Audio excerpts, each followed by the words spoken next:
Benvenuto. Davanti a me c'è uno ZTE Nubia Flip 2 e oggi ti mostrerò come puoi registrare lo schermo su questo telefono. Per iniziare scorri verso il basso dalla parte superiore dello schermo 2 volte. Ti verranno mostrati diversi toggle, quindi individua quello per la registrazione dello schermo.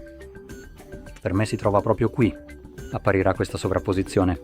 Basta cliccare sul cerchio proprio lì per iniziare a registrare e tutto ciò che farai ora verrà registrato.